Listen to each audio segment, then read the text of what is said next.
अपने बच्चे के वर्तमान को देखती है, ध्यान दीजिएगा, और पत्नी भविष्य को देखती है, क्योंकि पत्नी के संग उसके पति का भविष्य जुड़ा है और मां के साथ पुत्री का वर्तमान। इसलिए मां भविष्य की चिंता नहीं करती। मां बोली बेटा एक बार में ले आना जो लाना, बार बार मांगने की क्या जरूरत है। सजनो, मां प्रेम करे तो ठीक, लेकिन मां करती है ममता। ममता और प्रेम में थोड़ा सा अंतर है, समझ रहे आप? ममता प्रेम एक नहीं।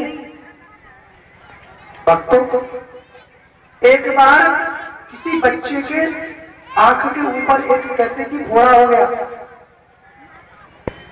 और धीरे धीरे वो फोड़ा तुमसे बड़ा होने लगा, आंख उसकी सूज गई। डॉक्टर के पास लेकर गई उसकी मां। डॉक्टर ने कहा बहन जी घबराने की कोई बात नहीं, मैं इसे थोड़ी देर में सही कर सकता हूँ, बस एक छोटा सा ऑपरेशन करूंगा, एक चीरा लगाऊंगा और जो मवाद है उसको बाहर निकाल दूंगा। आप बोलो क्या करो? माँ बोली डॉक्टर साहब ऐसा नहीं हो सकता कि कोई गोली दे दी, गोली खा लेगा बच्चा ठीक हो जाएगा। बोले देखिए अगर आप पहले आती कुछ दिन पहले तो मैं गोली से भी ठीक कर देता, लेकिन अब गोली खाने से कोई लाभ नहीं, अब तो इसमें चीरा लगेगा, मवाद निकालना पड़ेगा, नहीं तो जहर फैल जाएगा, इसलिए ऑपरेशन करना पड़ेगा। माँ क्या बोली? माँ बोली डॉक्टर साहब आप जैसे बहुत से डॉक्टर हमारे गांव में पड़े, हम तो अपने बेटे की इलाज के लिए पूर्णिया आए, प्यार से बोलो जैसे। हाँ, और 2-4 दिन तक बच्चे को घर में रखा, और रात भर बच्चा तड़पता रहा, दर्द के मारे करा रहा है, रो रहा है। अगले दिन सुबह जब उसको बड़े हॉस्पिटल में ले गए तब डॉक्टर ने ऑपरेशन किया, और ऑपरेशन करके उसकी आंख भी बाहर निकाल दी। प्यार से बोलो जय श्री कृष्ण। समझ रहे? क्यों? केवल ममता करने के कारण। मां अपने बेटे के शरीर के ऊपर एक छोटा सा खरोंच भी लगने नहीं देना चाहती, और अगर ये काम पहले हो जाता तो उसकी आंख नहीं जाती। ये आंख क्यों गई? क्योंकि हमने प्रेम नहीं किया, हमने किया ममता। मेरे बेटे को चोट लग जाएगी, उसके शरीर से खून निकलेगा, मैं देख नहीं सकती, तो मैया खून तो निकलते हुए नहीं देख सकती, अब तो उसकी आंख निकल गई। बताओ अब अच्छा हुआ या पहले अच्छा होता? बताइए। इसलिए कहते प्रेम करो ममता ना करो, ममता करने से दुख होता है। इसलिए मां ने कहा बेटा तू नंद बाबा से एक बार में जो इच्छा मांग के आया। इसके बाद अब घर से चलने लगा, तो अब उसकी पत्नी उसको क्या कहती है सुनिए। तब बोली मेरी घरवाली नीके नीके चाहियो, थोड़ा दे बहुत करी मानो, प्रीत राखी घर आई हूं।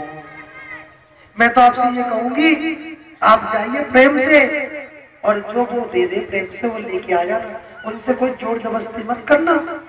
कभी कभार हम लोग छोटी सी बात के लिए जोर जबरदस्ती करते, बात का बतंगड़ बना देते और सारा प्रेम उसको समाप्त कर देते छोटी बात के पीछे।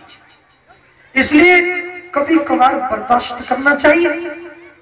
जब व्यक्ति बर्दाश्त करना सीख जाता है तो उसी दिन से उसकी तरक्की के मार्ग भी खुल जाते हैं। हम लोग बर्दाश्त नहीं कर पाते। बर्दाश्त में इतनी शक्ति होती है, व्यक्ति को आगे चलकर उसकी जीत होती। अगर हम लोग धैर्य से कार्य लें तब। यह सुनी हंसी नंदधारी की, तेने अलप मनोरथ कीनो, जो कछु कहो सुनो कहूँ सुनो, दूनो दूना दई हो। नंद बाबा ने जो कुछ सुना हंसने लगे, कहने लगे अरे लाली के तूने ये भी क्या मांगा मुझसे? अरे जो तूने मांगा मैं तुझे ये सब चीज दुगना दुगना देता हूँ। जा तू 700 गैया नहीं तू 1400 गैया ले, 200 भैंस नहीं 400 भैंस लेकर जा, जो तूने मांगा मैं तुझे सब डबल देता हूँ। दूसरी ओर आज कंस ने अपने गुप्तचरों से कहा, बोले सुनो, जब मैंने उस कन्या को जमीन पे पटका जिसको वसुदेव ने लाकर दिया, तो वो कन्या आकाश में चली गई और आकाश में जाकर उसने आकाशवाणी की और कहा, अरे कंस तू मुझे क्या मार रहा है? तुझे मारने वाला जन्म ले चुका है ब्रज में कहीं, तो उसके यहाँ तो जरूर मरेगा, लेकिन ये नहीं बताया कहाँ। इसलिए कंस ने क्या किया, अपने गुप्तचरों से कहा, बोले सुनो, पिछले 20 दिन में जितने भी बच्चों ने ब्रज में जन्म लिया है सब बच्चों को जाकर जहर दे के मार दो, इस तरह से मेरा दुश्मन भी मारा जाए। भक्तों, इस तरह से आज गुप्तचर लोग आकर निरपराध अबोध बालकों को मार रहे हैं, दूध में जहर मिला मिलाकर उस बच्चों को मार रहे हैं। दूसरी ओर एक गुप्तचर ने आकर कंस से कहा, महाराज की जय हो, महाराज मैं आपके लिए एक बहुत बड़ी खबर लेकर आया हूं, सूचना है मेरे पास। बोले क्या? महाराज मुझे पता लगा है इन 20 दिनों के बीच में एक बालक गोकुल में नंद बाबा के घर हुआ है, लेकिन उनके घर हम जा नहीं सकते क्योंकि उनकी सुरक्षा बहुत मजबूत है। कंस बोले कोई बात नहीं, तो हम उस जगह किसी और को भेज देते। सजन, कंस की एक मुंह वाली बहन थी, धर्म बहन, उसका नाम क्या है जी? उसका नाम है पूतना। क्या नाम है जी? बताइए। पूतना। पूत माने होता है संतान, ना नहीं, दूसरे के बच्चों को मारने के लिए आ रही है। तो कौन दूसरे के बच्चे को मारता है? जिसके पास अपना ही कोई संतान नहीं होगा वही तो दूसरे के बच्चे को मारेगा। बताइए कितना सुंदर नाम रखा गया है, पूतना। पूतना से कहा, पूतना तुम तो मेरी बहन समान हो और तुम्हें अपने इस भाई का ये कार्य करना है और जाकर उस बालक का वध करना है। बोले महाराज आप बिल्कुल चिंता ना करें, मैं यूं गई और यूं आई। सजनों, और इधर पूतना राक्षसी थी, आसुरी विद्या जानती थी, छोटा होना बड़ा होना, सुंदर एक स्त्री का रूप लेकर आज नंद महल में प्रवेश कर रही है और किसी को पता भी नहीं चल रहा है कि पूतना कृष्ण को मारने के लिए आ रही है। सजनों, इधर पूतना जब महल में प्रवेश कर रही थी तो कुछ ग्वाल वालों ने देखा तो था, आपस में चर्चा कर रहे, भैया ये नहीं मालूम ये भाभी बड़ी सुंदर है, कहां से आई है? दूसरा कहने लगा भैया हमें क्या लेना देना, कहां से आई है? अरे हो सकता है नंद बाबा के घर आई है, उनके कोई रिश्तेदार हो, यशोदा की कोई रिश्तेदार हो, सहेली हो, हमें क्या मतलब। और आप तो जानते हो अगर बढ़िया कपड़ा पहन लो, बढ़िया कपड़े पहनकर तुम कहीं भी किसी के घर भी जा सकते हो।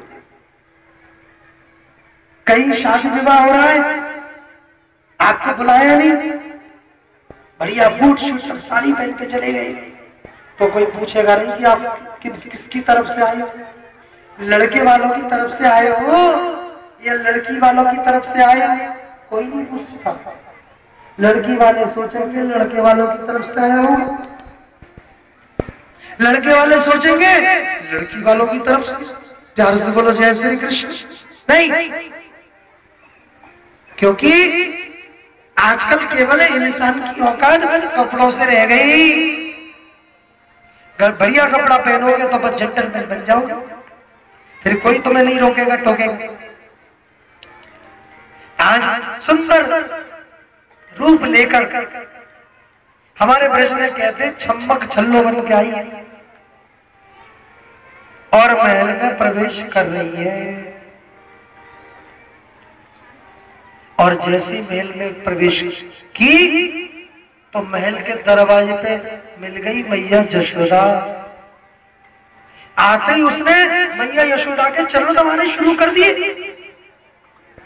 क्योंकि ऐसी ब्रज में प्रथा है जब कोई बहू ब्याह होकर जब आती है ससुराल में, तो ससुराल में जितनी भी बड़ी बूढ़ी माताएं आती हैं वह उनके चरण दबाकर चरण छूकर आशीर्वाद लेती है। बड़ों का आशीर्वाद लेना चाहिए। और आशीर्वाद ली, चरण दबाया तो मैया यशोदा बोली, अरे बेटी तू तो बड़ी सुंदर है, किसकी बहू है, तू किस गांव की है, तुझे आज से पहले तो कभी मैंने देखा नहीं, कहां रहती है? पूतना झूठ बोल रही है, कह रही है मैया अरे मैं पास के गांव में रहती हूँ, अरे अभी 2-3 महीने पहले मेरी शादी हुई, मेरी सास मुझे घर से अकेले निकलने नहीं देती। भला हो आपके घर लाला हुआ है, मैं तो आपके लालों का आशीर्वाद देने आई हूँ, आपको बधाई देने आई हूँ, पहली बार मुझे घर से निकलने दिया मेरी सास। आप कहो तो मैं आपके लाला को थोड़ी देर अपने गोद में खिलाऊं? मंजर यशोदा बोली, अरे बेटी नेकी और कुछ, अरे बेटी ये सब तुम लोगों के आशीर्वाद से तो मुझे बुढ़ापे में ये औलाद का सुख देखने को मिला है। लो बेटी, और कृष्ण को उसकी गोद में दे दिया। अब तो पूतना की खुशी का ठिकाना नहीं। पूतना सोच रही है लो मैं जो काम करने आई थी मैंने सोचा कि कर पाऊंगी कि नहीं, मुझे भी मालूम इतना आसान होगा मेरे लिए।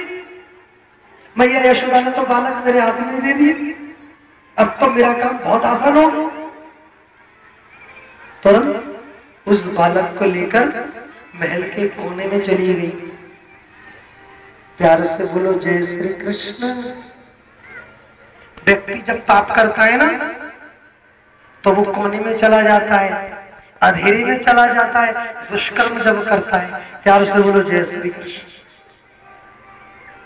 कोने में लेके आ गई, कोने में लाकर उस बच्चे को देख रही, बच्चा पूतना को देख रहा है।